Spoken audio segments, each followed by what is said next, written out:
I can see your Schwartz are as big as mine. I can see your Schwartz from here. Hey guys, welcome back to the channel. I'm Papa John Snoopy, and today I am joined with Balchmeagle. And Hey everybody. God damn it! Now I gotta do it again, Mike. Now I gotta do it again. Today I am joined with Balchmeagle, and we are going to be talking about our thoughts on The Force Awakens. We have some notes, and we will be going through them chronologically throughout the movie.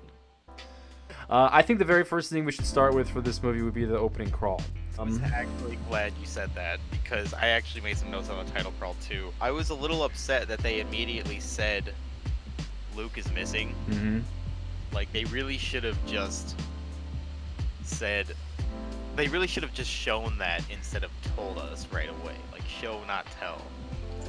It takes 3 seconds of dialogue for them to say Luke disappeared. Mm-hmm. Or for the fact that Rey said, I thought Luke was a... Like, Luke Skywalker? Like, I thought Luke was a myth. What? This was like... This wasn't that long ago. The Jedi were real. I used to wonder about that myself. Thought it was a bunch of mumbo jumbo. Crazy thing is, it's true. All of it. The Force, the Jedi. It's all true. It wasn't it like 30 years ago? I think so. I think it was like 30 years ago. From 7 to 6. I think it's like 30 years. Yeah, that also bothered me as well. I mean,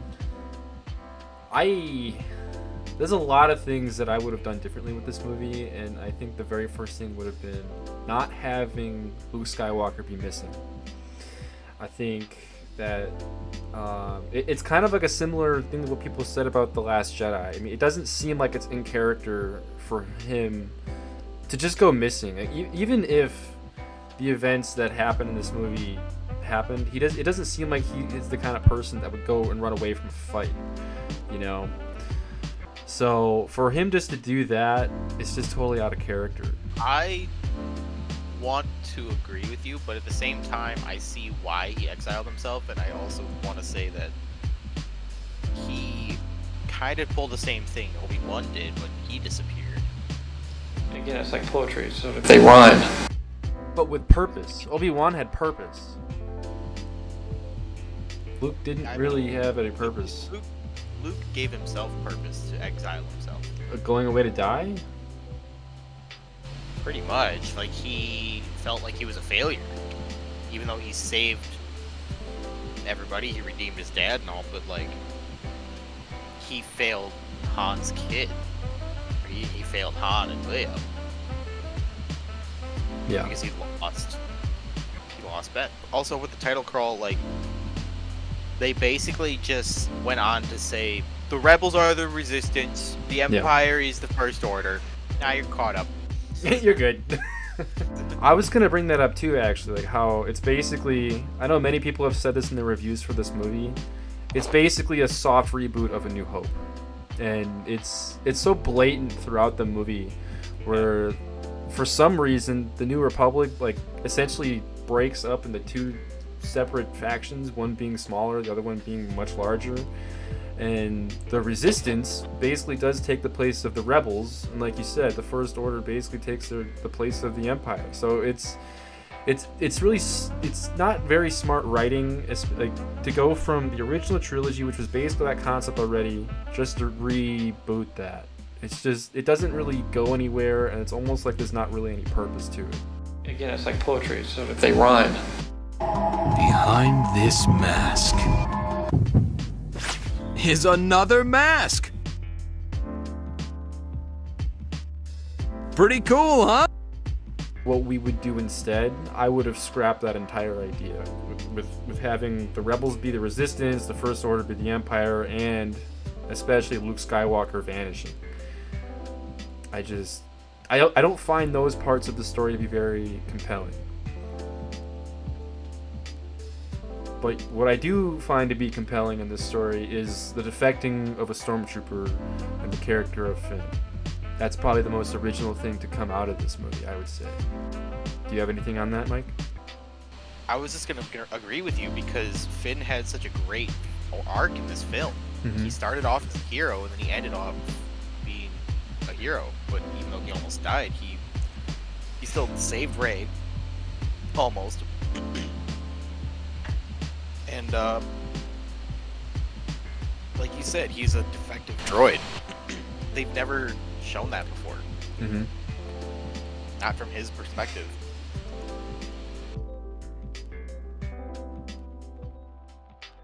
Lor Santeca. That's his name. Lor Santeca. Lors was talking to Poe about the Force. Mm-hmm. So Poe knows about the Force. Right. That's just funny to think because like you never hear you never hear Poe talk about the Force at all throughout all of the films. Yeah. Not even once. Not once.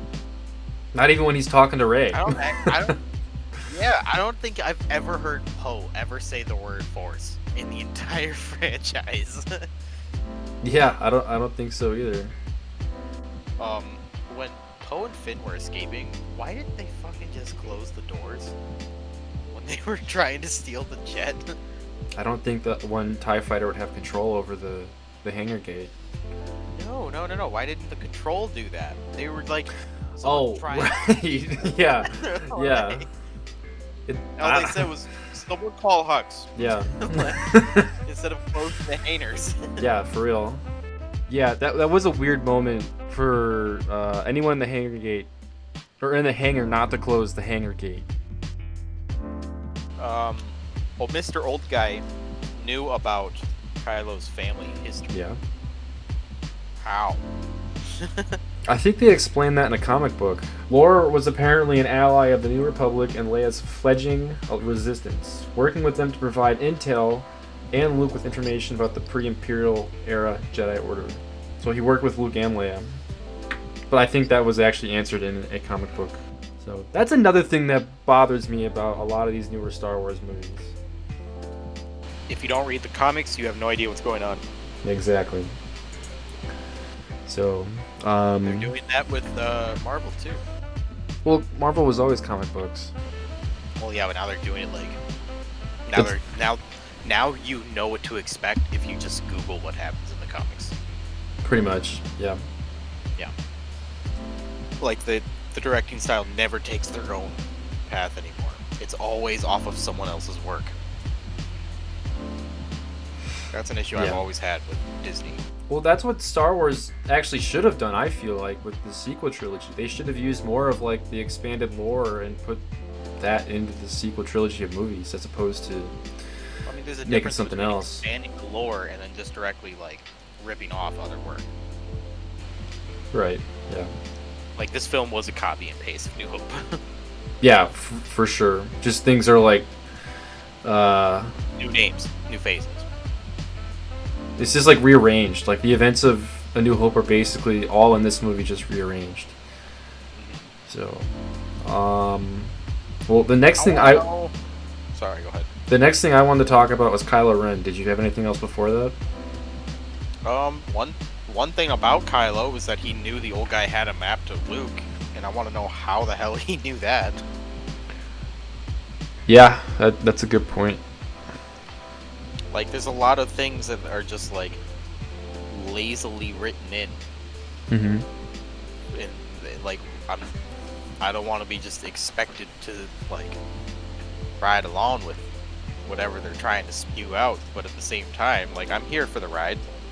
I enjoyed the film, but I'm just at the same time, like this isn't how people talk in like their own reality.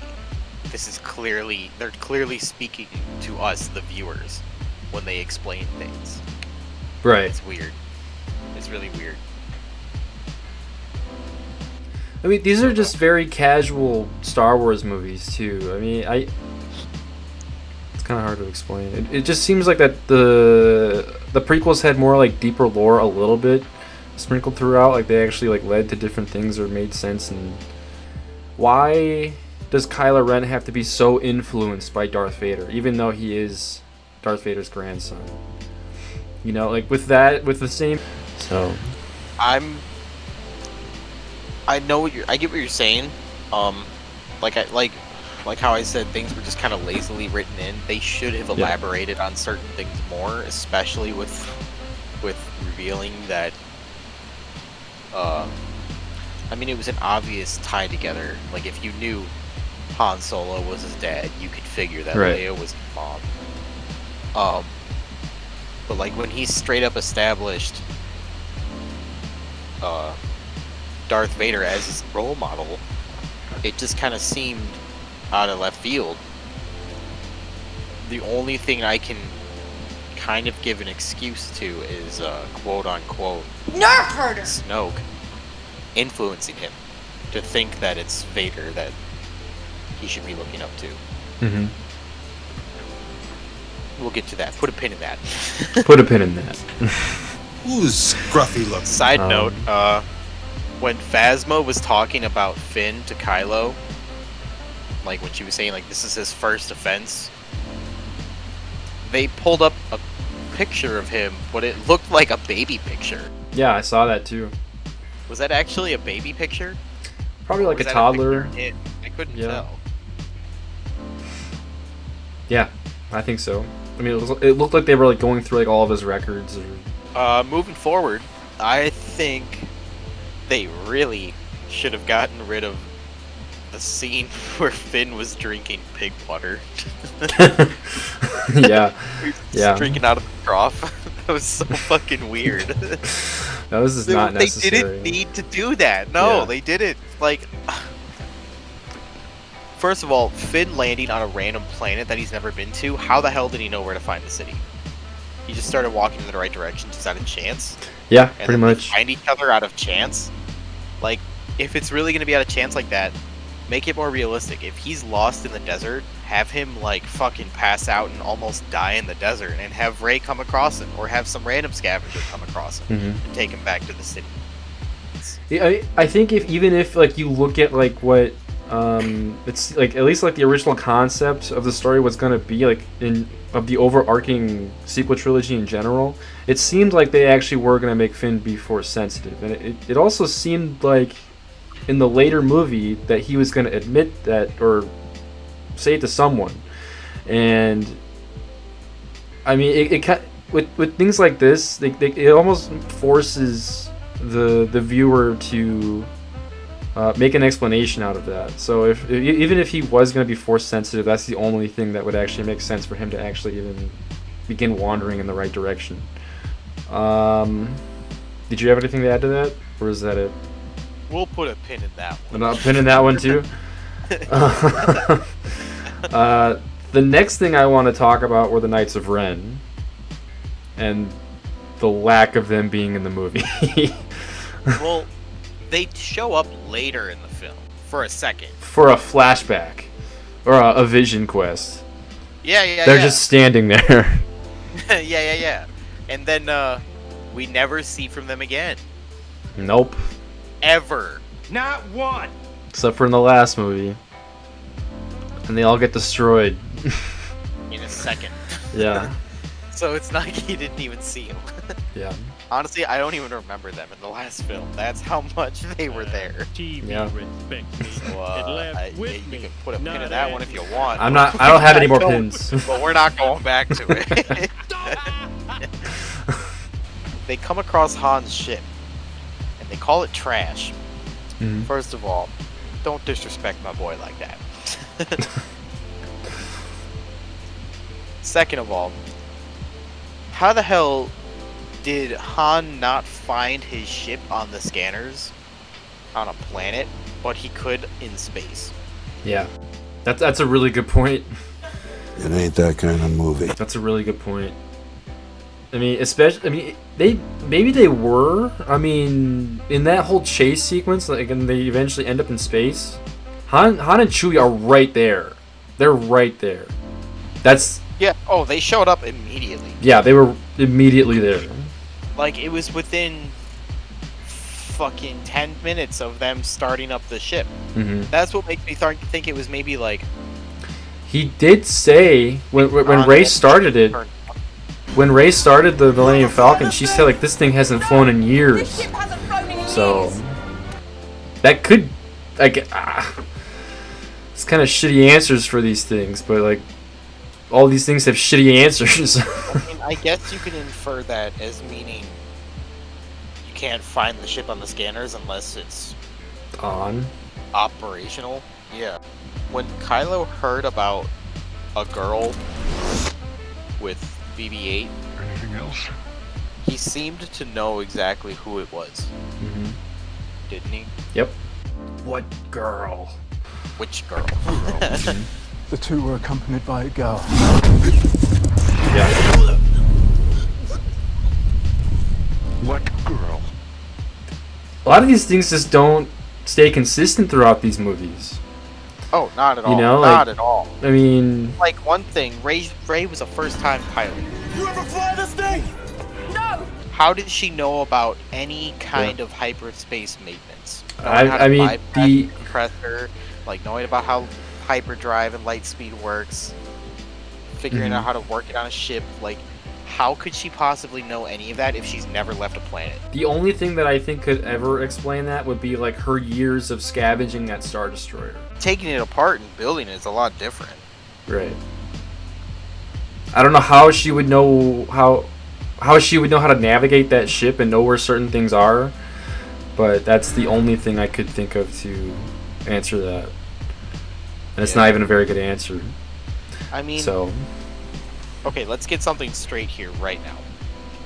Ray was a Mar-REY-Sue yep, throughout the entire 100%.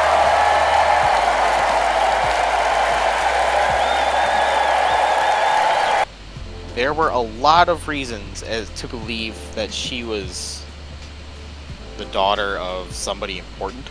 Mhm.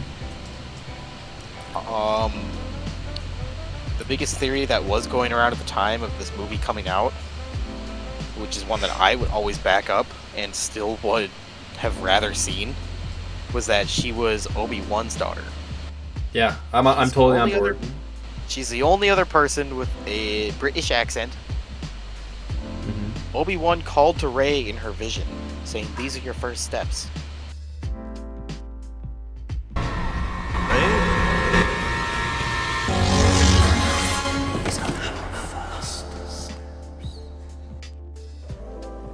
So what I told you was true, from a certain point of view. They kept saying in the film, Rey's parents are never coming back. Yeah. Yeah, well, Satine and Obi-Wan are both dead. So, that even lines up to everybody telling Rey her parents are never coming back. Even when Rey revealed her name to Han, he immediately tried to offer her to take her in. Yeah. Like, as soon as he heard the name Rey, he reacted being almost like a parent to her. Like, he knows her identity, and the name Rey means significance to him. Mm-hmm. The only way that would ever tie in together is if Rey was Obi-Wan's daughter. If she was Well, Rey Kenobi. It wouldn't work if she was his daughter. She would have to be like his granddaughter or something. There's too much of a time gap, because if Obi-Wan dies in episode 4, Rey would be like 35 years old. And if there's a 30-year gap between episode 6 and episode 7, she would have been born between that time. So like, if that theory were to have been true, it would have had to have been Obi-Wan's grandson or something. So like, if that were to happen in like the Obi-Wan series, within his isolation on Tatooine, he would have had to have met someone between that time and then carried on his bloodline. And it would have worked out really well too with what George Lucas has said about Star Wars. It rhymes. Right. It would have made sense for a Kenobi that trained a Skywalker than a Skywalker to train a Kenobi. Even in that same vein, how would Rey have known how to use Force Mind Trick?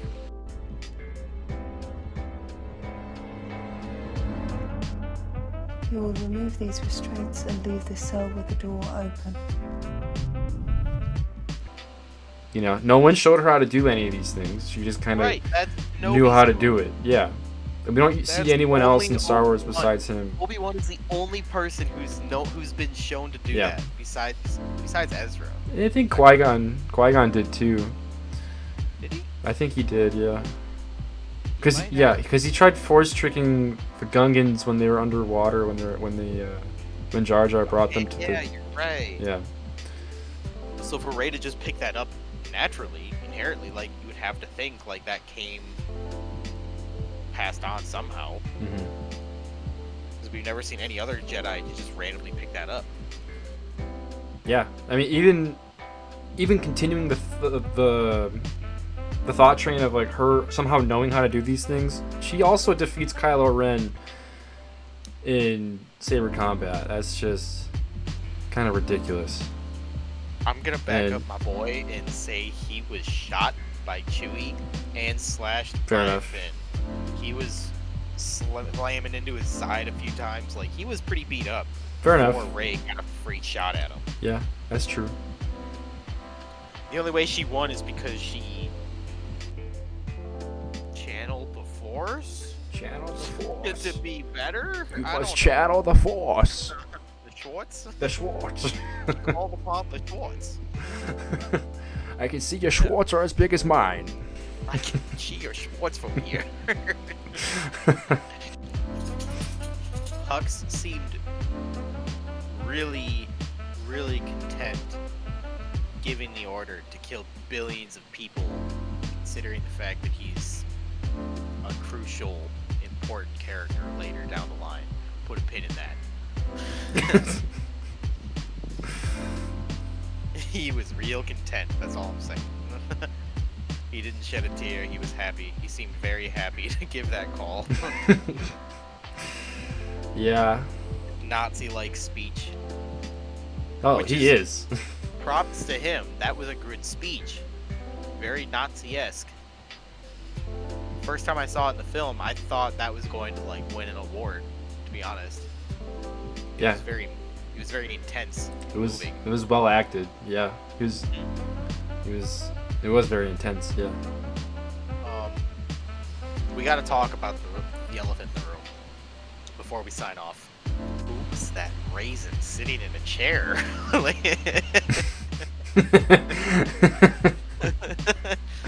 You mean the one with a crack in his head? Yeah, the pistachio face. Humpty Dumpty. Yeah, it's looking Humpty ass. Dumpty, dude. Humpty Dumpty looking ass. Funny. He's no one. Yeah, he is not important, folks. Don't worry about it. You don't have to look too far into it because he's not gonna show up later. It's very surface level character. No, the real elephant in the room. I'm not mad that they did it, but I'm not happy with the way they did it. They should have killed off Han Solo a little bit better. How would you have done it? I wouldn't have put in so much dialogue. I would have done it similar to the way you said how George Lucas mentioned it rhymes. I would have done it the same way Vader killed Obi-Wan, where Rey and Finn both like climb up over the ridge. They look over and they see Han and Kylo there with his saber already drawn. She's like, no! And then Han just does that famous like shoulder shrug, and then he's like, boom, slices his head off. Honestly, I respectfully disagree with you on that. I actually liked that moment. If Han Solo had to die, I actually liked that moment. Instead of a funny No, way I think for Han Solo to die. No, honestly, like I would still keep it tragic. I wouldn't want it to be funny and comical. That would be terrible and disrespectful to his character. Obi-Wan did it so Luke could escape, like a sacrifice. Han died because Ben wanted to kill him for the protagonist to get away or anything like that, like there was in the other film. I mean, they wrote it so that Han Solo would try and redeem his son or bring him back to the light side. So it kind of makes sense why they would have been together in that moment. You know, to me personally, it makes sense the way they did it, and I think there is that rhyming of what Episode 4 did. Well, I guess since we're coming down to the wire on this, what would you rank this movie out of 10 or rate it? 10 being the best. Oh, now I gotta rethink my strategy. I would give this film a solid 7. That's exactly what I was thinking too. No, 6.5. Okay. Maybe 7. I was thinking 7. I mean, the reason why I say that is because like when you're also looking at the other two movies, because those movies already came out, you kind of have to look at it in comparison to. This movie was a lot more fun to watch, and being that it was kind of. That's why I want to give it above 5 because it was easy to watch and it was fun. It was a nice ride to just sit back and enjoy the film. Yeah. It was a nice spectacle, and honestly, the scenery was nice. Like, yeah. If you just look at some of the shots they made, they looked really, really skillful with the way they did it. Yeah, like we were talking before. Like, this is a well-made movie. It's fun, but the plot and the writing just suck. Hey, this is why. All right, this video is called "Why We Hate," not "Why It's Great." If you like and subscribe, you might get the latter. Thanks you. But yeah, the next one we're gonna make is obviously The Last Jedi, because that's the next one in this order. And maybe after we finish this trilogy, we'll come back and do the prequels and the originals. So thank you guys for watching this video, and we will see you guys in the next one. Bye. Yeah.